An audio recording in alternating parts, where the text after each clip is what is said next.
Thanks for listening to the Thoughts on the Adventist Message podcast. My hope is that all who hear this podcast will reconsider their understanding of what it means to preach the three angels' messages to the world. I'm certain I haven't figured it all out, but I hope that these episodes spark conversations that can bring us to realize God's full desire for the Seventh-day Adventist Church.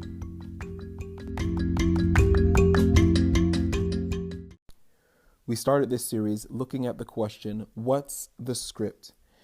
And we saw that John the Baptist, as well as the early Adventists, understood deeply two things. They understood the principles of their message, as well as the practices of the masses of their day. And by understanding these, by the Spirit of God, they were able to understand what were the words with which they should most effectively communicate that message to the masses.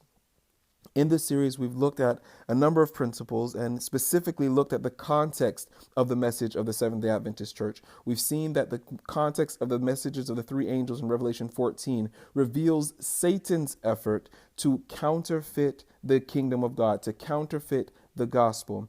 And if I could summarize his strategy, Satan's strategy, I could use just two words. His efforts are to disguise and to distract. He tries to disguise his own character. He doesn't want anyone to know what he's really like.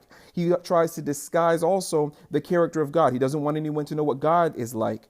And then secondly, he tries to distract from the internal issues of the heart. He tries to distract us from focusing on what's going on inside us and keep our focus, especially religious, focus wholly on the externals. In response to this, I can also summarize God's strategy in two words. It's to reveal and to appeal.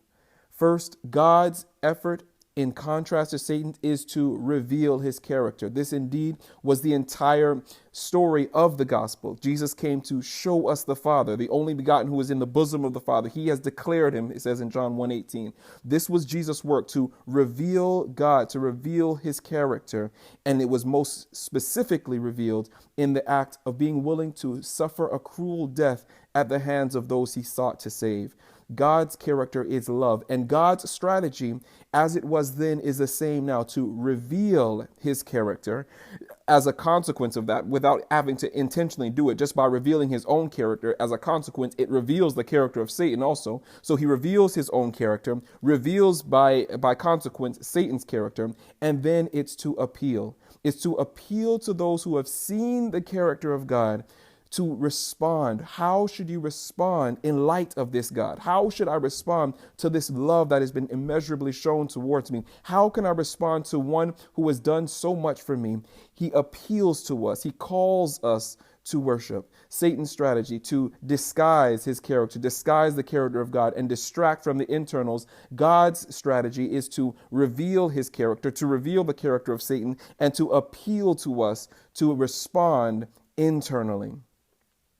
We see here again that Satan's efforts have been unfortunately very successful, as Revelation 13 highlights. Revelation 13 also highlights at the end of the chapter that Satan will turn up the heat on the issue. It's not just going to be a voluntary worship. Now he says by the image that only those who worship the image of the beast can live. He says anyone else will be killed. And so now at the climax of it all, there's coming a time where every man, woman, boy, and girl, whether rich or free, poor or rich or bond or slave or free, all will have to give an account and respond as to whose worship they will choose, whose gospel they will choose, whose kingdom they will choose. However, as we've also seen, leading up to this climax, Satan's efforts, which is what's happening right now, Satan's efforts are to pervert our ability to worship sincerely. Even if it's worshiping the true God, he's content with that as long as we follow his method of worship. As long as our worship is simply external, he's happy because that prepares us for this grand climax. And when we're put to the test, it will be only natural for us to continue with an external worship. It will be only natural for us to continue the way we have been worshiping. Though we have been worshiping, at least in name, the true God, through the way that Satan desires us to worship, now when put to the test, it will be easy for us to continue that kind of worship, and Satan will accept that kind of worship, but God will not, nor ever can accept an external worship. So in response to Satan's strategy, in response to this, and even before this climax, God sends the messages of the three angels in Revelation 14. God warns the world, not with anything new, not with any external show, not with any flashiness. God simply says, I'm going to give them what I gave them before, that everlasting gospel that does not change, that gospel of Jesus Christ, that I am the God of love, that I love the world so much that I have given my only begotten Son, that whoever just trusts in him, whoever trusts in me through him will be saved. Whoever trusts as a result of an internal response to their perception of that love that I have revealed in my Son. This is the strategy of God. It seems weak, it seems small, it seems puny, but God is confident that those his children on earth, all who are still in the world, those who are still, even those who are still seeking after Satan and following him, those who will hear it, of every nation, kindred, tribe, and people, they will hear that message. They will see that God who has been revealed, and then they will respond.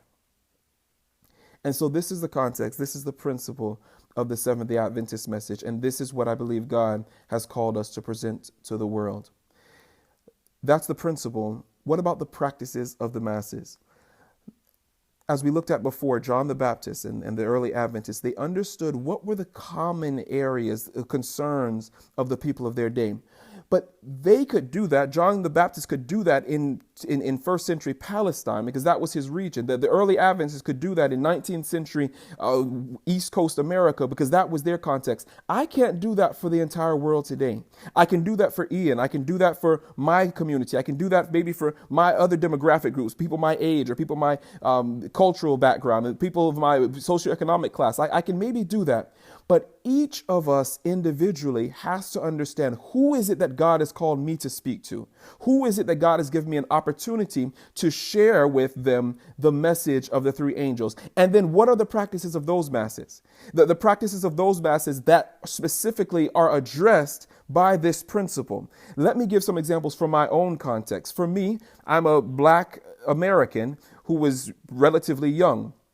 The majority of my friends on Facebook, the majority of the connections that I have are either Democrats or Democratic leaning in the United States context. So as a result of that, what are the practices of the masses that are addressed by the principle of an internal response to the love of God?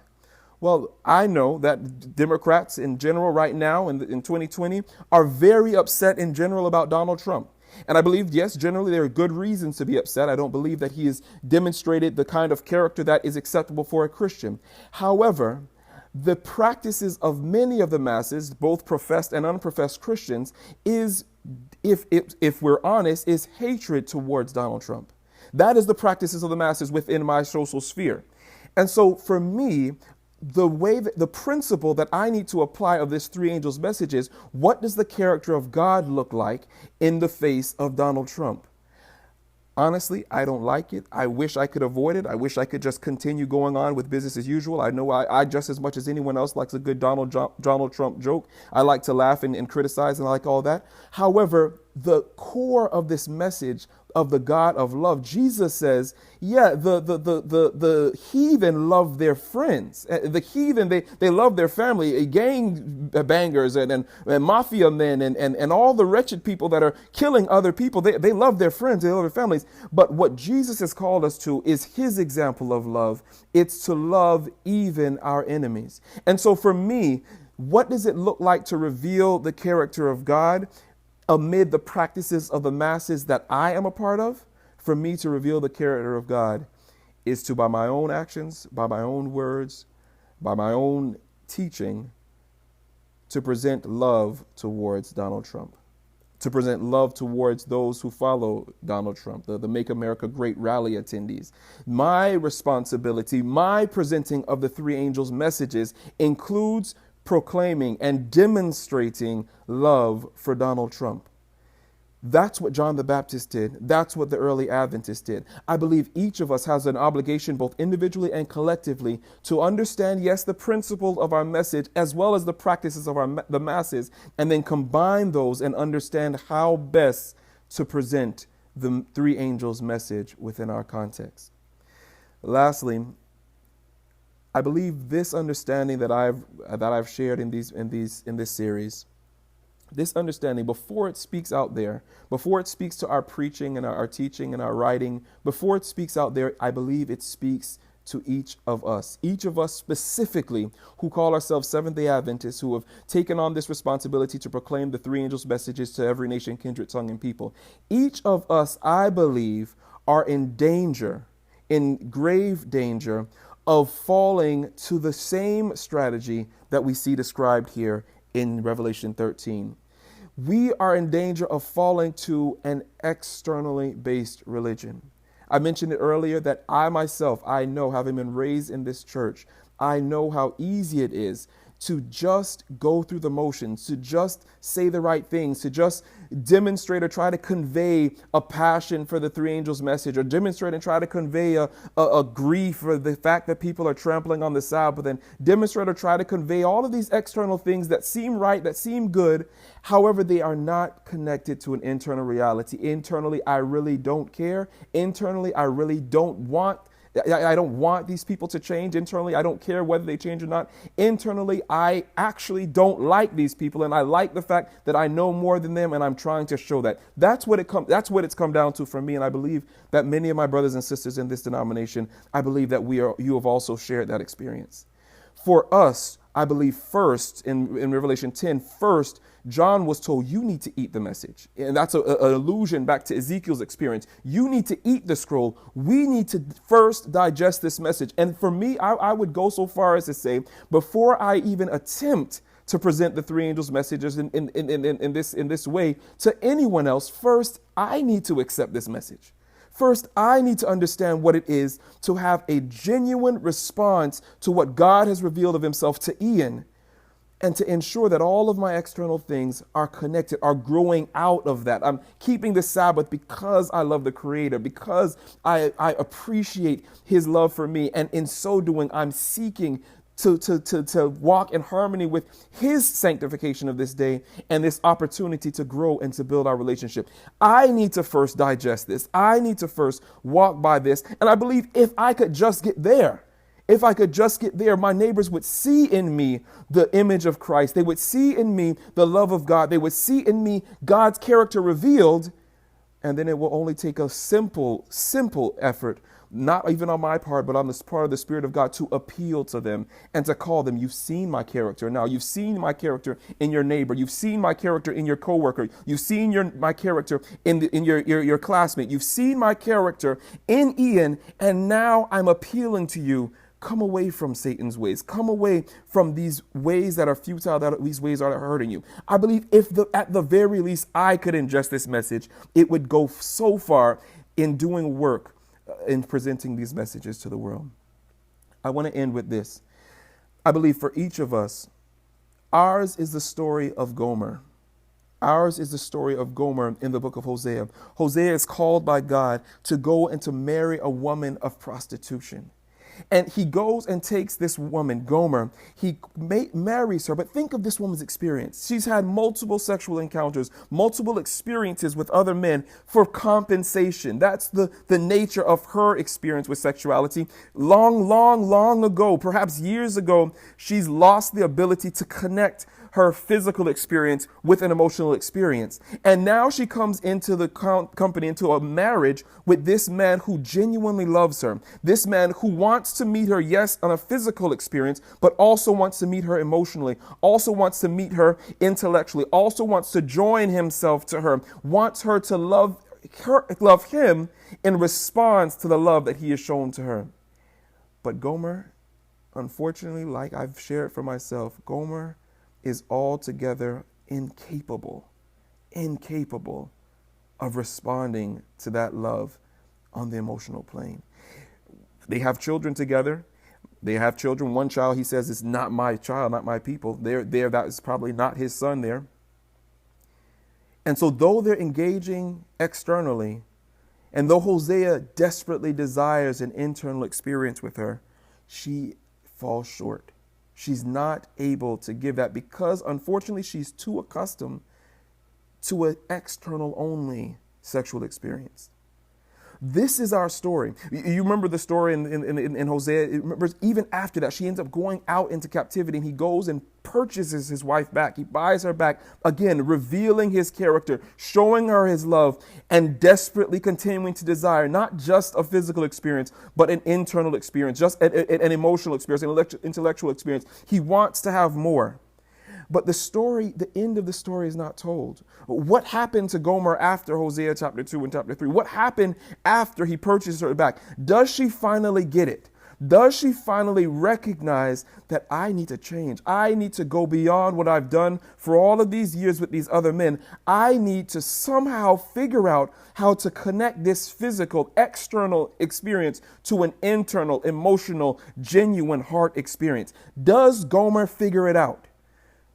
The question isn't answered for Gomer, but each of us has the opportunity to answer that question for ourselves. Each of us, I'm sure that you, like me, have had an externally focused religion. You know what it is to just by rote memory do what you're supposed to do, avoid what you're supposed to avoid, don't eat what you're not supposed to eat, and do these things not because genuinely I want to present my body as the temple of God because I love him so much. That's why I avoid pork chops. No, it's because I know that the Adventists are going to look down on me if I eat that thing. I know that I'm going to feel bad about myself because I'm defying what I know Leviticus to be saying. That is not the experience that God wants. And for too long, we, like Gomer, have had that external experience. But now we have the opportunity of Hosea. Now we have the opportunity of God. We have the opportunity of Jesus revealing his character to us, saying, I love you. I want more of you than just that external experience. Yeah, you've messed up, you've slipped up, you've gone out on me, you've been unfaithful. And look, I'm still willing to sacrifice even more to draw you back to me. What are you going to do, Gomer?